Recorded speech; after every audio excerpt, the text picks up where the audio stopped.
Travis Taylor. I actually like this guy. I used to watch religiously the Skinwalker Ranch. And for those of you who've been with me for a long time, know that we did a little series on it just to sit there and see if what they were doing was real. Or I should say, what they thought they were seeing and doing was real. Yeah, by the way, this is my main channel. Click subscribe, ring the bell, and please feed the algorithm on this channel. So anyways, he's got some stories through here that we will look at. But I figured I'd break this one up because it's a 3-hour episode and I actually want to sit down and listen to this man speak because he's super intelligent. And in this one, we're just going to look at what it looks like for him to actually be himself. He's calm, relaxed, and he's retelling a story. What does that look like? What are the tells that we're seeing that says this is the truth? Because some of the things he talks about through here that I've gotten the little snippets from X on blow my mind. They're so outlandish at times, I'm sitting there thinking, what the hell? That it looks like the truth? That's crazy.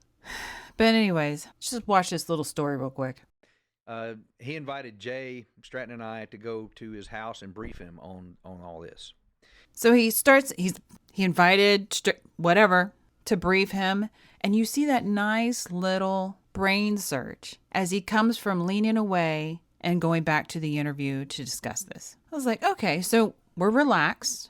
That's what all this is. I'm relaxed. I can do a nice slow brain search because there's no pressure on me to perform. And that's the big one. When people are lying or they're trying to be deceptive, they have a lot of pressure on them, which comes out as stress to perform so that you buy what's coming out of their mouth. When someone is doing like a slow search, and then they also want to come closer to you or at least give you their undivided attention in that direction, the stress is minimal. Obviously, you're going to have some stress. He's probably used to the cameras, my goodness, with the amount of time he's been in front of a television set. But the normal Joe will have a little bit of stress just from cameras being on him. He's relaxed. He's just having a conversation with you. The normal stress of talking to strangers is the only thing that's here. That and the comfort measure of the chair he's currently sitting in. All these things for context. And so we drove up to Knoxville from Huntsville, Alabama. Jay moved to Huntsville after we started hanging out together. He liked it down there. But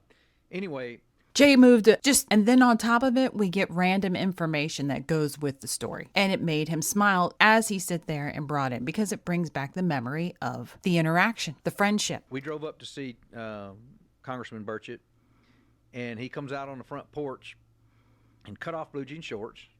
Oh, no. So there's a cut there, but it seemed like it was seamless, so we didn't miss too much, but I'm not a big fan of cuts. They go see. He's doing the appropriate brain searches. He's talking with his hands. He's smiling, and he's retelling a story.